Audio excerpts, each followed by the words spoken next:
Well, I'm a writer who has been really lucky to make a career in game development.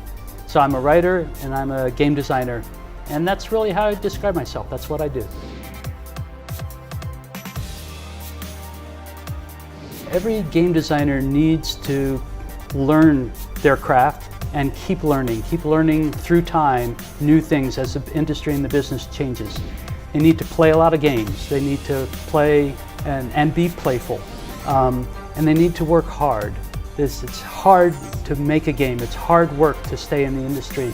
It's been a long journey from Challenge Incorporated to Legend Entertainment. So tell us something about the entire journey. Wow, well, so when I started Challenge, I started it as I was a writer. And I started Challenge to make computer games that could take advantage of my writing abilities, such as they were. Because in those days, it was hard for just a writer to make a living, but somebody who made games could actually make a living being a writer. And so I started writing text adventures. Okay. And I wrote text adventures for a company called Infocom, which is famous for games like Zork and Hitchhiker's Guide to the Galaxy. Yes.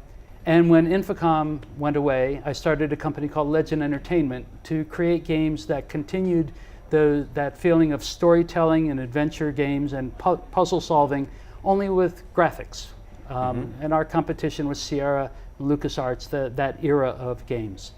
And Legend Entertainment was rolling merrily along through the mid-1990s until the cost of making those games suddenly went through the roof when Seventh Guest and Myst came out. Those were the first CD games. Those games cost so much to make. They started, I mean, we used to be able to make a game for $100,000 and sell 30,000 units and make a living. But now the games cost $1 million or $2 million, and suddenly you had to sell 100 or 150,000 units. And so it became impractical to make that style of game anymore. So our company switched over to making first-person shooters, which is quite an odd transition, but it's because the guys in our studio, that's the kind of game that they love to play. So when I would walk around the office after hours, what were people playing? They were playing Doom and Quake. And so we were fortunate. We lived near the guys who created the Unreal Engine, the guys from Epic. And we started working with them, and we contributed actually a lot to their engine. And we ended up making the first game outside of the Epic itself in the Unreal Engine. That was a game called Wheel of Time. And eventually I ended up writing Unreal 2. And so Legend had a good run. It was about 15 years, and then we closed the company in 2004. So that was this transition from text adventures through first-person shooters and on into different styles of games like role-playing games and games for training and that sort of thing. Okay, so Unreal 2, if I talk about it specifically. So the Unreal franchise is in itself a story, but then again, the kind of gameplay is very interactive, and I think you've lived your entire career making interactive games. So how did Unreal 2 come by? Like, could you give us some more dope on that? Sure. Well, the original Unreal, the first Unreal game, had a very light story to it.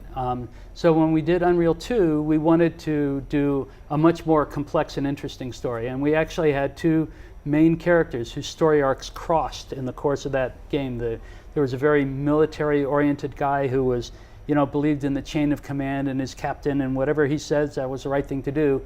And then there was this rebellious sort of intelligence officer who was very paranoid and didn't trust anybody. And in the course of the game, their character arcs crossed. So where the military guy felt betrayed by his captain and that everything you're telling me is not true, and the woman came to trust in him. And so that was an interesting story arc to try and put people through. It's always the woman, isn't it? It's always the woman. Well, yes. So the thing with that franchise, though, is story, and in most games, story, I'd like to believe that story is the most important part of a game, but it's really not. The most important part is gameplay, also the graphics, whether it plays smoothly, whether there are no bugs, that sort of thing. And it's a long way down the list before you get to storytelling as the most important thing. And so we did Unreal 2, and then immediately following that, we did a multiplayer version of Unreal 2 that had no story at all, and that was called Unreal 2 XMP. And it was just fighting. I've died Just- too many yeah. times in that game, and I used to Yeah. play it back in my younger days. Yeah. But which brings me to my next question. So I'll talk about Zynga. Okay. So you've been the CCO of Zynga, and Zynga has today become a major game company today. So when it comes to interactive gameplay, so tell us more about Zynga. So when Zynga started, their earliest games were games like Farmville and games like poker, which had no story content to them at all. And then they brought out a game called Frontierville. And in Frontierville, very early in the game, you get a letter, and it says, "My darling, I'm so excited that you're out on the frontier. I can hardly wait to come and join you. Signed, your spouse-to-be." And people really liked that. And so another day later when they were playing, they'd get another letter and it would say, "My darling, have you started building our cabin yet? Signed, your spouse-to-be." Cabin? Cabin? I need to build a cabin? Oh my goodness, my spouse is coming. I have to find wood and stone and collect things and build this cabin. And so Zynga discovered that just the tiniest little bit of storytelling was something that actually would engage people and get them very interested in the game. So it's a huge transition from Farmville, Zynga Poker, and now you have Frontierville after this. Yes. So it's a huge transition in terms of storyline because, like you said, Farmville and Poker don't have any particular story behind them. Right. But Frontierville does have. Right. So how come this entire transition? Well, because they found it was effective. They found when players reacted to this, they started purchasing more things. The Zynga started making more money, and they said, "Story. That's obviously something that our players care about. So we should do more of it." And so that's when I started to work for Zynga and came in to bring storytelling elements to a lot of their other games like Castleville and Empires and Allies and stuff like and Totally shows. games like that. It totally shows. It totally Yeah. shows. But moving on. So tell me, what parameters should one keep in mind when you run a game idea through yourself? So when I say you have an entire team of designers who, like you said earlier also in one of your interviews, that when anybody has an idea, they need to run it through you because that's what your job is ideally, and you're a storyteller. So what parameters do you keep in mind when you have an idea being submitted by any of your colleagues? So the first thing is every game is different and every team is different and every team has a vision for a game, and it's not up to me to impose my vision on that team. It's really saying, what is it that you're trying to do? What is this that you're trying to create? Okay, if that's your goal, then let's talk about the problems that are in your way and the ideas that you have, and maybe I can help you solve and remove some of the roadblocks. But I would never come in and say, okay, you're working on a racing game. No, it shouldn't be a racing game. It should be a first-person shooter. Okay. All of your designers are wrong. So it's really it's a question of trying to figure out what they're doing and have that be in concert with the company goals, and leading everybody down that path in a good way. Okay, perfect. So, like you said, so it's not an easy thing to design a game. So, I mean, if I had talk about designing simple games, Dave would be a very good example of it. But how does it all start? What gives birth to a character? Because you've been a game designer yourself, and it would be the best question to ask one of the top-notch game designers of their era, to ask, how does a character come to life? Because I know for a fact that when there's a story and there's a screenplay for a game, you have to develop characters, you have to visualize them. So what does that? A coffee, a jog? So a lot of different things. Character ideas can come from anywhere. There's a game that I wrote called Eric the Unready, and I remember I was on vacation. I was walking down a beach in South Carolina, and suddenly the name Eric the Unready just popped into my head. Okay. I thought, all right. Why so Unready? Why? So there was an English king called Ethelred the Unready. Okay.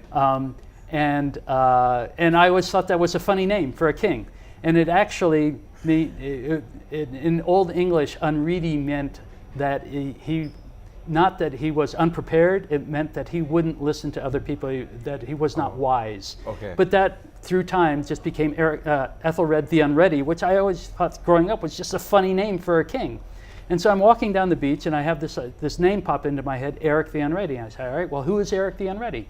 Well, he's probably this young, bumbling knight who probably killed his drill instructor in jousting, and everything he touches goes wrong. It just seemed like an interesting character to build a comedy game around. Okay. So that's how that particular character came into mind. Other times you design characters with specific goals in mind. So going back to Frontierville had a largely female audience, and they had very few characters in the game. And so when I was working on the game, I thought, female audiences like to read romance novels, so why don't I create some characters in the game where we can build a romantic triangle between them? So I created a general store manager named Hank and a nice cowgirl named Bess, and there was already a character in the game whose name was Fanny, the school mistress. And so I created those characters, and then allowed players to advance a love triangle or love relationship between them. And again, that's something that got players very interested. And so in that case, it wasn't that the characters like suddenly came to me in a flash. It was, there's something that the game needs. How can we solve what the game needs by creating some interesting characters? So ideas come from all over. That's why when we talked at the very beginning, when I said keep learn a bunch of different things. If I didn't read English history, I would never have heard about Ethelred the Unready. So is it right to say that since you designed Eric the Unready game, was it so that since you were on holiday, so was there a part of you in Eric the Unready, in a way of speaking? Come on, every character is based on somebody who's like really. Well, sure, you draw from all over some different things, and even when you're a writer or game designer and you're on vacation, you're never really all the way on vacation. It's your life. If you lead an integrated, creative life, then everything you do affects everything else you do. So when you're at home at night and you're watching TV, it's like, I'm watching this TV. Oh, there's an interesting idea, that I might, interesting character. If you're watching a movie, if I'm working with a game team and they say, our inspiration was this movie, well, then I go home and I watch that movie. And so, am I working or am I being entertained? Am I off? Am I on? Am I on my own time? There's no such thing. It's an integrated life where it's just what you do. Okay, perfect. So, so moving on, Bob. How important are metrics when it comes to games? Because I mean, a game can't be free, and still, you can't have like a spectacular experience, a gaming experience, and also you need to provide a certain kind of experience which comes with, the kind of a metric background. So, how important is, when it comes to money? A game, when it comes to money making, how important is the metric behind it?